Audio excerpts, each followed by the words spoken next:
another one to show you. We did one of the winner's choice yesterday.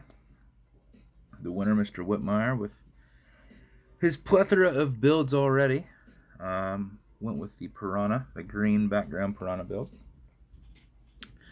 So here's what I built, thinking it would be cool. Hopefully he agrees. Get some focus. So we've got the silver with green. It's kind of like a mineral kind of esque look paint back there. I thought this green went nicely. This bezel insert went nicely with it. In certain lights, it matches really well. And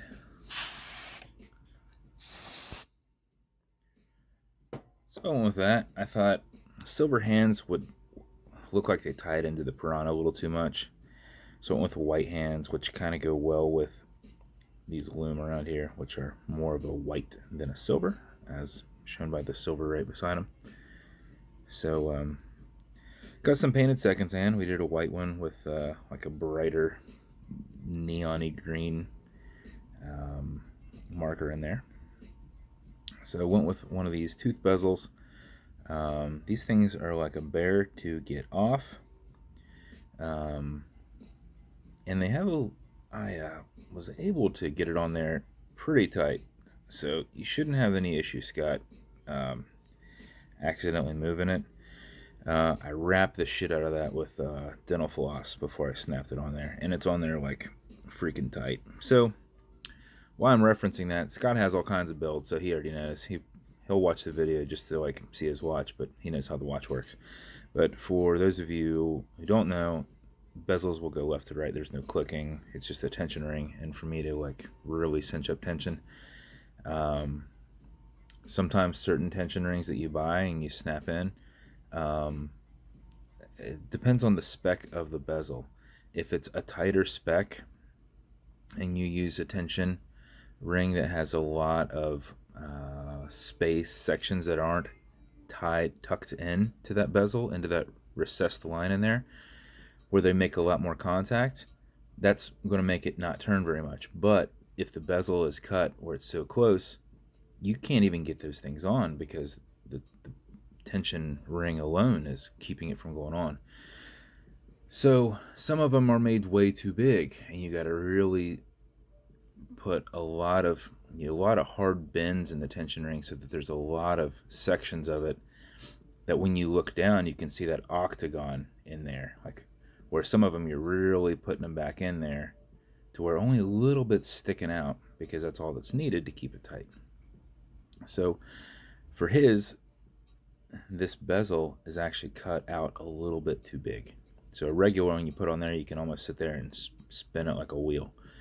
So I put a lot of dental floss around there, like 4 or 5 loops, a tighter, I bent tension ring out, and then it took a while to get it snapped on. But once I snapped it on, it is on there. Like, that is hard flipping pressure, right? And it'll go left, it'll go right. Hopefully I got it straight there.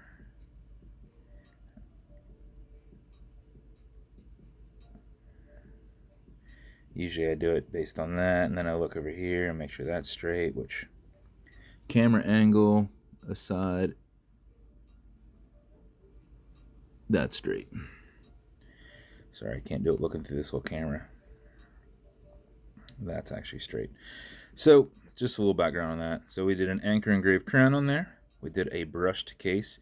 Now this is a polished bezel. I didn't do anything to it. I kind of like that pop around the ring here. You can kind of see that nice little glow to it. So kind of a good look to mix those two finishes together. Large window excavation case back, stainless steel movement holder in there. Still got the protective cover on it. One of my steel rotors. And then I did a brushed clasp on the other end. And then this is one of my really super soft, pliable leathers, which would be good for Scott. So very pliable, very cool. Little logo action on there. But this side's a little bit thicker. We just did a fold over. So fold over top piece there. Whereas this side, it's a thinner backing on there. But super pliable and very nice. So I showed you that bezel, which was the beast. So they'll go left, they'll go right. This is an automatic mechanical, so you can wind it, you can wear it, you can put it on a winder. But if you're not going to be very active or it's dead, pre-wind it before you put it on, because you're not going to be active enough to keep the actual proper time, even if you set your time and just put it right back on. So unscrew the crown off the tubes until it comes out and you hear it clicking. And you feel a little bit of play in it, but you haven't pulled it.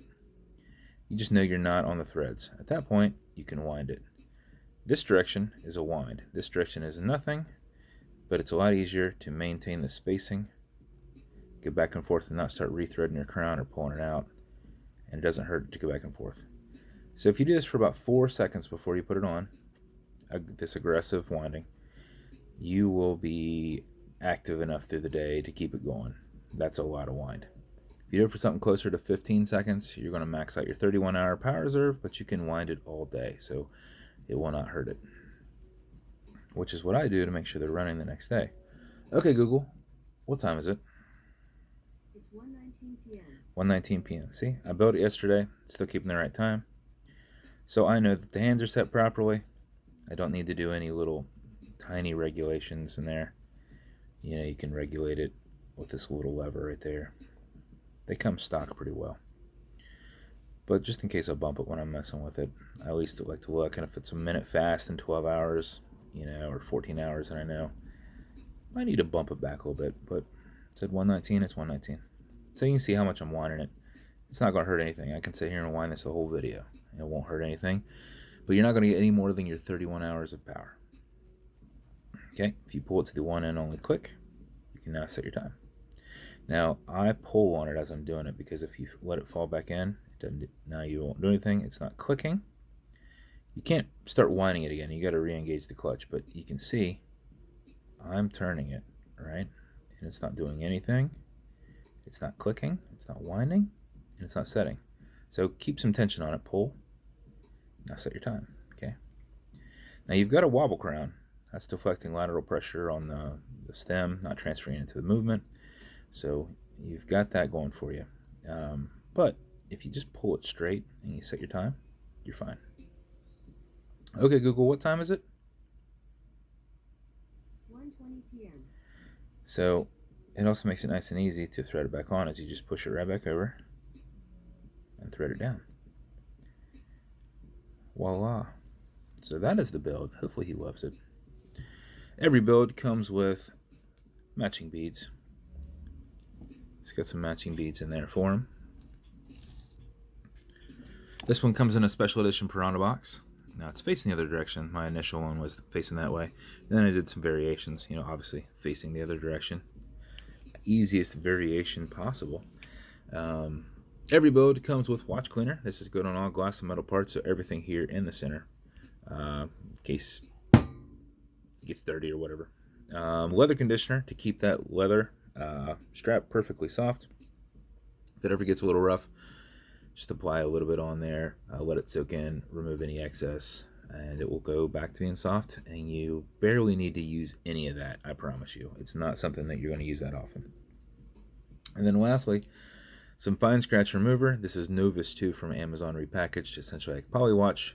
This is an acrylic glass. You can scratch it. If you do put a little bit on there, put it on the microfiber. You can put it on the glass, but you don't want to put too much, because you're going to be pushing it all around. You only need to fill the scratch. So you're going to soak it into microfiber. You're going to end up pushing it under the bezel, and you're not going to get this bezel off. Like, he would have a hell of a time. I promise. Some people think they can get this shit off. You're going to have a hell of a time with this one. I promise you. Glass will probably come up with it too, if you try to pull that one off. But buff against it to fill it, and just keep doing that. Go back and forth, fill that scratch, generate some heat with your thumb. That will solder it up way quicker, and then remove any excess with the other part of the microfiber. 15 seconds, 20 seconds, you will have those scratches removed. So that's what this is, and that's what's in there for. So thank you guys for watching. Sorry about the 10-minute long video. I thought it was a good teaching opportunity on the bezel. But if you want me to bug you something custom and unique, reach out and see what I can do for you. And if you want to continue to see builds like this, like and subscribe, as I do weird stuff and cool builds all the time. At least I think they are. Thanks, guys.